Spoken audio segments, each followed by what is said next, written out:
पिछले क्लास में मुस्लिम लॉ में हम लोगों ने मेहर के बारे में पढ़ा।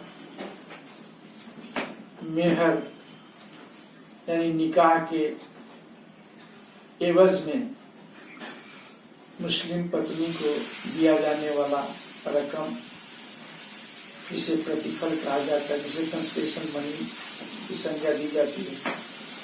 यानी मुस्लिम निकाह में जो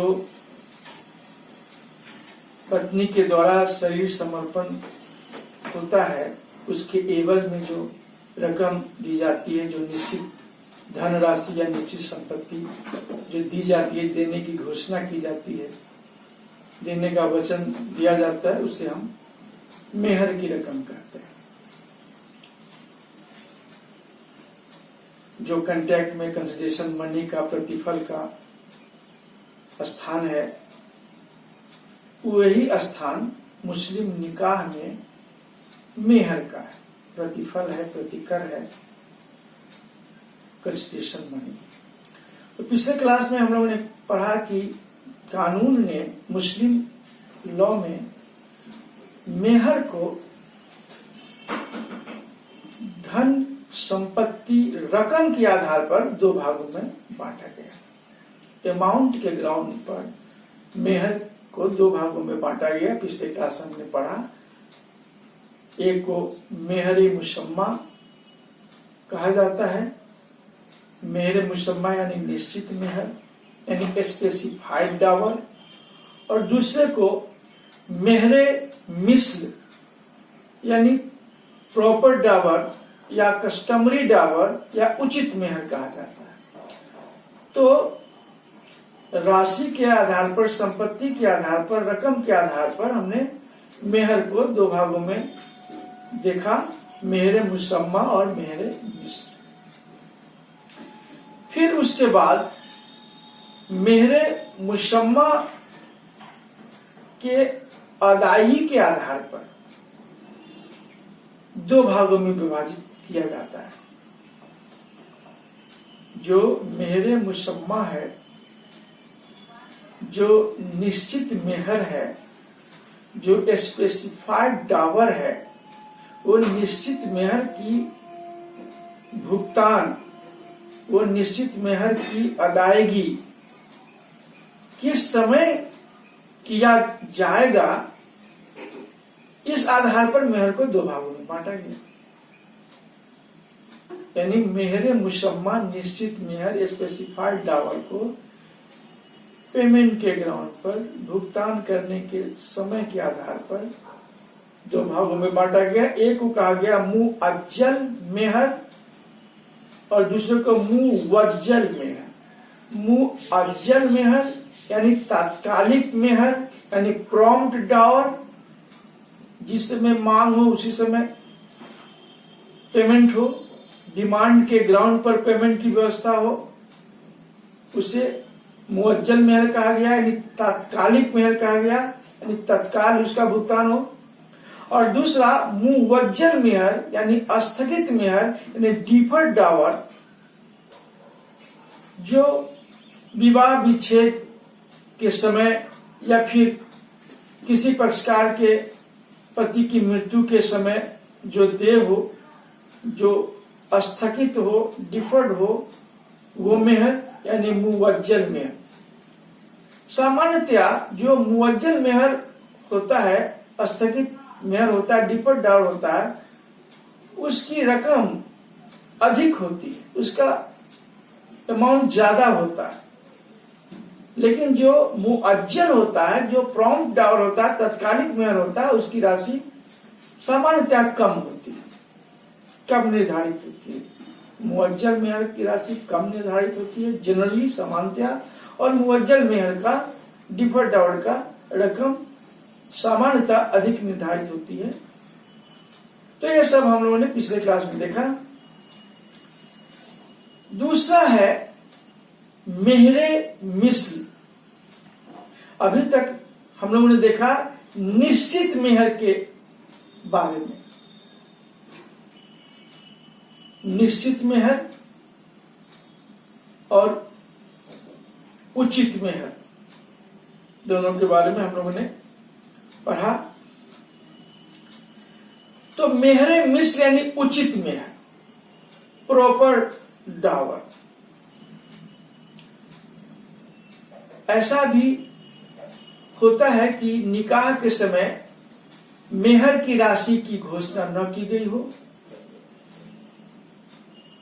तो जो भी स्थिति हो, निकाह के समय अगर मेहर की ही घोषणा न की गई हो या मेहर की राशि की घोषणा न की गई हो, मेहर में दिया जाने वाला जो संपत्ति या रकम है उसकी निश्चित राशि की घोषणा नहीं हुई हो, तो वैसी स्थिति में उस कार्य को मेहरे मिश्र के नाम से जाना जाता है, उसे उचित मेहर कहा जाता है, प्रॉपर डावर।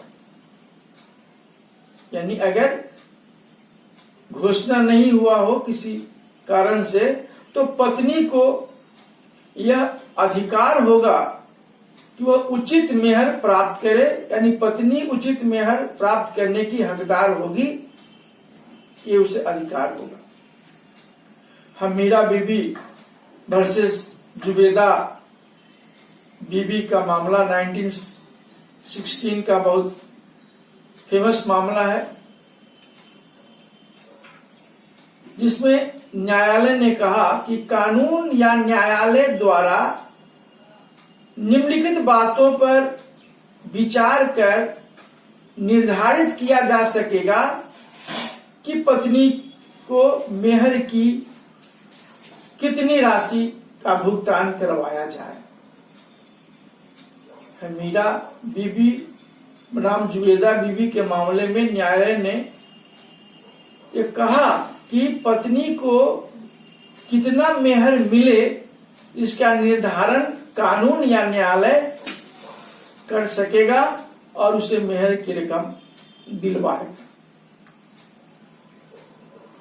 न्यायालय जब मेहर की रकम का निर्धारण करेगा, जहां पर उचित मेहर की घोषणा है, प्रॉपर मेहर की घोषणा है, प्रॉपर डाउरी की घोषणा है, या मेहर की घोषणा नहीं है, वैसी स्थिति में जब न्यायालय विचार करेगा कि मेहर की कौन सी राशि मिलनी चाहिए, तो वहां पर जिन बातों पर विचार करेगा न्यायालय, उसमें देखेगा कि पत्नी के परिवार में अन्य लोगों को मेहर की कितनी राशि मिली।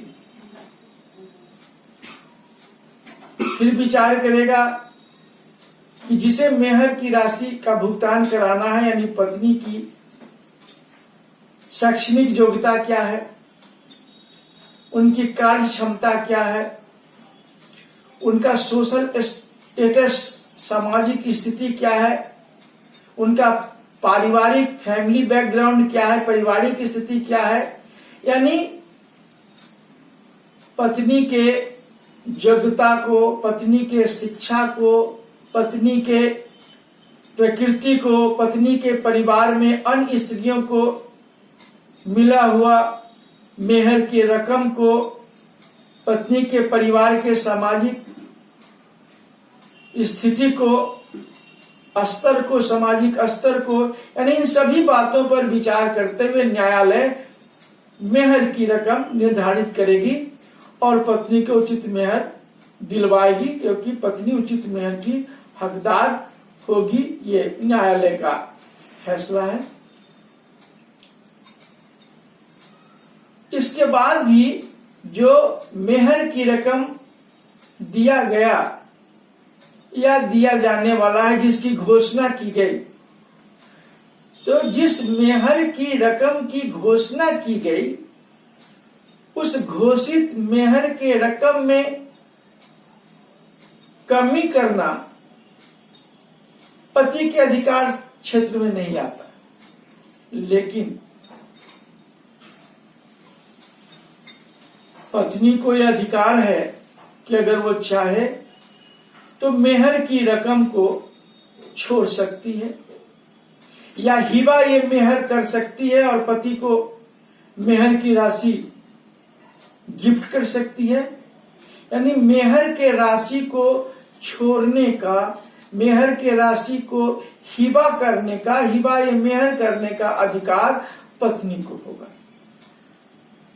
लेकिन न्यायालय इस बात की तहकीकात करेगी, इस बात की छानबीन करेगी, इस बात से संतुष्ट होना चाहेगी कि जिस समय पत्नी ने मेहर की रकम छोड़ने की घोषणा की, उस समय उसकी मानसिक स्थिति अच्छी थी, यानी कोई कोर्सन नहीं था, कोई इंडिफ्लुएंस इफेक्ट नहीं था, फ्री कंसेंट था, किसी तरह का मिसरिप्रेजेंटेशन नहीं था। तो अनड्यू इन्फ्लुएंस या कोर्सन या प्रेशर, इसके अभाव में अगर पत्नी मेहर छोड़ने की घोषणा करती है, हिबा ए मेहर करती है, तब वो मान्य होगा, तब वो हिबा ए मेहर मान्य होगा, नहीं तो वो मान्य नहीं होगा। नूरुन्निसा खानम वर्सेस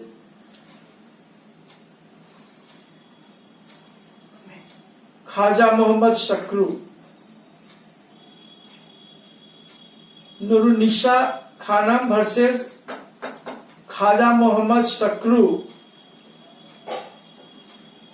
1919 का कलकत्ता न्यायालय का ये डिसीजन आया था, जो काफी चर्चित रहा और प्रेसिडेंट भी बना। उसमें स्थिति थी कि पति का देहांत हो चुका था और मृत पति के शव के पास पत्नी ने यह घोषणा की कि मैं मेहर की राशि इन्हें छोड़ रही हूं, इन्हें माफ कर रही हूं। तो मृत पति के नजदीक, मृत पति के शव के पास पत्नी द्वारा मेहर छोड़ने की घोषणा को न्यायालय ने मान्य नहीं समझा, क्योंकि मृत पति के शव के सामने होते हुए किसी पत्नी के स्वतंत्र मानसिक स्थिति की कल्पना नहीं की जा सकती। बहुत सारे भावनात्मक उफान होते हैं, बहुत सारे सामाजिक पारिवारिक सम्मोहन होता है, इसलिए उस कंसेंट को फ्री कंसेंट नहीं माना जा सकेगा। और न्यायालय ने कहा कि नहीं, ये मेहर छोड़ने की घोषणा जो है वो मान्य नहीं है। तो इस तरह मेहर छोड़ने की जो घोषणा या हिबा या मेहर की बात जब पत्नी के द्वारा होती है, तो यह आवश्यक है कि वो घोषणा स्वतंत्र हो, फ्री कंसेंट हो, कोई इन्फ्लुएंस नहीं हो, कोर्सन नहीं हो, मिसरिप्रेजेंटेशन नहीं हो, उसकी स्वतंत्र इच्छा हो, तो वो हिबा ये मेहर मान होता है। अगर पति का देहांत हो जाता है और पति के द्वारा मेहर की अदायगी नहीं हो पाती, किसी कारण से पति ने मेहर अदा नहीं किया और पति का अगर देहांत हो जाता है, तो मेहर की अदायगी नहीं होने पर पत्नी को कुछ कानूनी अधिकार होते हैं, कुछ लीगल राइट्स होते हैं। उन मुस्लिम महिलाओं को जिनके पति की मृत्यु दुर्भाग्य से हो जाती है और मेहर की रकम की अदायगी नहीं होती है, तो उन्हें मुस्लिम लॉ में लीगल राइट्स प्रदान किया गया है। जैसे ऋण की तरह ही मेहर वसूल करने का अधिकार हुआ, यानी पत्नी को ऋण की तरह ही मेहर की रकम वसूल करने का अधिकार होगा उन वारिसों से, उन उत्तराधिकारियों से जिन्हें मृत पति की संपत्ति उत्तराधिकार में मिला है, जिन उत्तराधिकारियों को उस मृत पति के संपत्ति का उत्तराधिकार मिला है, उन्हें जितनी संपत्ति मिली है उसी अनुपात में उनसे संपत्ति प्राप्त करने का, वसूल करने का पत्नी को अधिकार होगा। लेकिन अन्य ऋणों से इसे प्राथमिकता नहीं मिलेगी। जो लीगल पोजीशन, जो लीगल एस्पेक्ट, जो वैधानिक आधार, विधिक प्रावधान अन्य सामान्य ऋणों के साथ लागू होता है, वही सामान्य प्रावधान मेहर के बकाये राशि को ऋण के रूप में वसूल करने के संबंध में ही लागू होगा। इसे अन्य ऋण पर प्राथमिकता नहीं मिलेगी, नहीं दी जाएगी।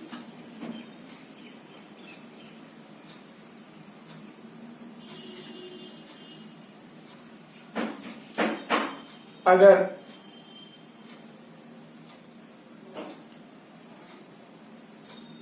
पति के मृत्यु के बाद अगर मेहर का भुगतान नहीं हुआ, तो वैसी स्थिति में विधवा पत्नी को अपने पति के निवास स्थान में पति के मकान में रहने का विधिक अधिकार होगा। विडोज लियन फॉर अनपेड डावर और संदत्त मेहर के लिए जो विधवा का धारणाधिकार होगा, उसके अंतर्गत कोई भी मुस्लिम विडो अपने मृत पति के संपत्ति पर, मृत पति के निवास स्थान पर, मकान में रह सकती है, उसे रहने का अधिकार होगा। लेकिन ये जो अधिकार होगा, यह सिर्फ धारणाधिकार होगा, यह सिर्फ पोजीशन का राइट होगा, राइट टू पोजीशन होगा, राइट टू ऑनरशिप नहीं होगा। स्वामित्व उसे नहीं मिलेगी, उसे सिर्फ धारण करने का अधिकार होगा, कब्जा बनाए रखने का अधिकार होगा। यदि उस महिला ने उस संपत्ति पर कोई बलपूर्वक या छलपूर्वक अधिकार नहीं जमाया है, सामान्य रूप से रह रही है, सामान्य रूप से उस पर उसका पोजीशन है, कब्जा है, तो वो तब तक बनाए रख सकती है जब तक उसके बकाये मेहर का भुगतान उत्तराधिकारियों के द्वारा नहीं किया जाता है। लेकिन जिस संपत्ति पर उस विडो का, उस विधवा मुस्लिम महिला का धारणाधिकार है, कब्जा है, आधिपत्य है, पोजीशन है, वो किसी दूसरे को ट्रांसफर नहीं कर सकती। उसे ऑनरशिप, स्वामित्व नहीं होगा। न उस संपत्ति को वो मॉर्गेज कर सकती है, न उसको सेल कर सकती है। किसी तरह से उस प्रॉपर्टी को ट्रांसफर और प्रॉपर्टी का अधिकार उसे नहीं होगा। Thank you.